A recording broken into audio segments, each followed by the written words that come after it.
आगे निकल जाएगा। कौन सी मूवी का फेमस डायलॉग है ये? थ्री इडियट्स का। Everybody is running a race. इस रेस में कोई पीछे रहना नहीं चाहता। I was also running in a race.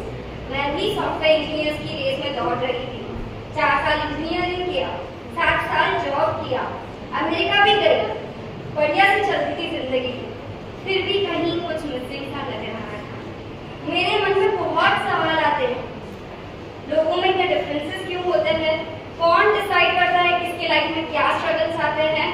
किसी के पास 2 वक्त की रोटी नहीं और कोई वेट लूज करने के लिए क्यों जा रहा है? कोई कितनी ही मेहनत कर ले उसके हाथ में फेलियर ही लगती है और कोई बिना मेहनत भी बहुत ज्यादा सक्सेसफुल है। अब ये सारी चीजें रैंडम तो हो नहीं सकती। जब आचार्य श्री महाप्रज्ञ जी की कर्मपाठ की किताब पढ़ी तो समझ में आया भगवान महावीर का पुरुषार्थ का सिद्धांत। ये समझ में आया कि you can actually be the creator of your destiny. जब ये पता चला तो मन बना लिया कि दीक्षा लेनी। अब मन बना लिया, एक बार के लिए तो मन बना लिया, मन में डाउट्स आने लगे। दिखता सादा सीधा जीवन है पर आसान तो नहीं। I had doubts, will I be able to follow a monk's life? बहुत सारे डाउट्स मन में आता। परम पूज्य गुरुदेव का 2020 का हैदराबाद चातुर्मास मेरे लिए ब्लेसिंग बन गया। मामा महाराज दिनेश कुमार जी स्मार्ट एक दिन मुझे सेवा करवा रहे थे। उन्होंने फरमाया, तुम लाइफ कोई भी चूज करो, स्ट्रगल्स दोनों लाइफ में आने वाली है। बस इतना याद रखना, एक गृहस्थ के स्ट्रगल्स तुम्हें सुगति में नहीं लेकर जाते और एक साधु के स्ट्रगल्स तुम्हें दुर्गति में नहीं लेकर जाते। बस उनका ये फरमाना हुआ और मेरा मन पक्का हो गया। मैंने जब पहली बार भवि अभवि का कॉन्सेप्ट पढ़ा तो मुझे बहुत आश्चर्य हुआ कि अभवि जीवों में मोक्ष जाने की योग्यता ही नहीं होती। थोड़ी और समझ पकड़ी, फिर ये समझ में आया कि भवि जीवों में योग्यता होने के बावजूद भी निमित्त के अभाव में वो भी संसार में भटकते ही रहेंगे। तो आज इस मंच से मेरी भव्यता को जो साकार कर रहे हैं उनको मैं इस मंच से आज शुक्रिया अदा करना चाहती हूँ। हजारों में एक माँ ऐसी होती है जो स्वप्न देखती है कि मेरी संतान मैं जिन शासन में समर्पित करूं। ऐसी हजारों में एक माँ मेरी माँ है। मम्मा, आपका सपना था बचपन में कि आप दीक्षा लो, आपकी भावना थी कि आप दीक्षा लो, आपकी भावना मेरा सपना बन गया। अनंत अनंत कृतज्ञता मम्मा। ऐसे बहुत पापा देखे हैं जो बच्चा कहता है कि मुझे खिलौना चाहिए तो पिताजी लाके दे देते हैं। बच्चा रटो भरन मांगे वो भी दिलवाने के लिए तैयार हो जाए, ऐसे है मेरे पिताजी।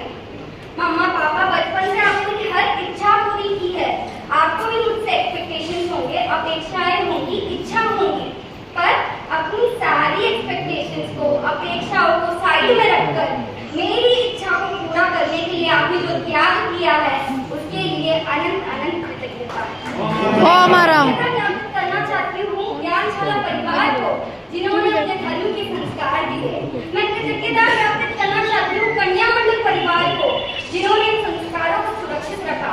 मैं पुनः कृतज्ञता ज्ञापित करना चाहती हूँ ज्ञानशाला परिवार को जिन्होंने मुझे स्टूडेंट से टीचर बनाया और इसी कारण मेरा वैराग्य ठोस होता रहा।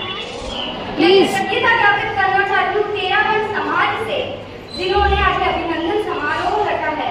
मैं कृतज्ञता ज्ञापित करना चाहती हूँ सकल जैन समाज से जो आज शुभकामनाओं के साथ हमें विदाई देने के लिए आए हैं। फरवरी 4, 2025 भुज का वो मर्यादा महोत्सव जब हमारी समूह दीक्षा का आदेश आया था, उस दिन से लेकर आज दिन तक जो हमें शुभकामनाएं मिली है वो हमें नहीं मिली है, यह जिन शासन का प्रताप है। मैं सकल जैन समाज से कृतज्ञता ज्ञापित करना चाहती हूँ अपने शुभकामनाओं के लिए। संयम का जीवन सीधा साधा होता है और अंदर से बहुत रंगीन होता है।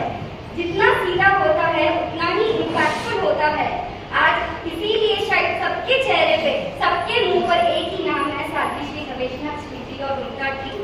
कल महाराज ने एक अनुष्ठान लगवाया था, पूरा अनुष्ठान का महती कृपा करके महाराज ने मुझे अपनी सन्निधि में बैठने का मौका दिया। उस सन्निधि में बैठ के मैंने रियलाइज किया कि इनका ऑरा कितना स्ट्रॉन्ग है। उन्होंने दीक्षा से पहले मुझे जो रक्षा कवच चाहिए था वो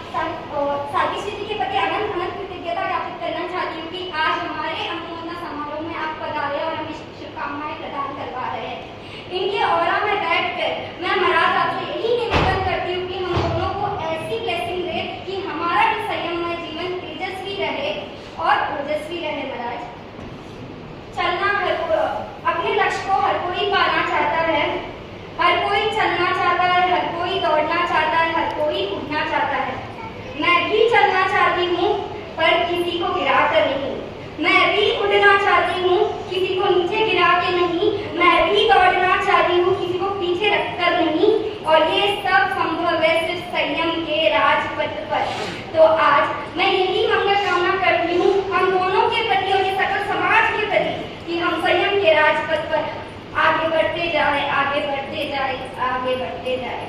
इसी भावना के साथ ओ मारा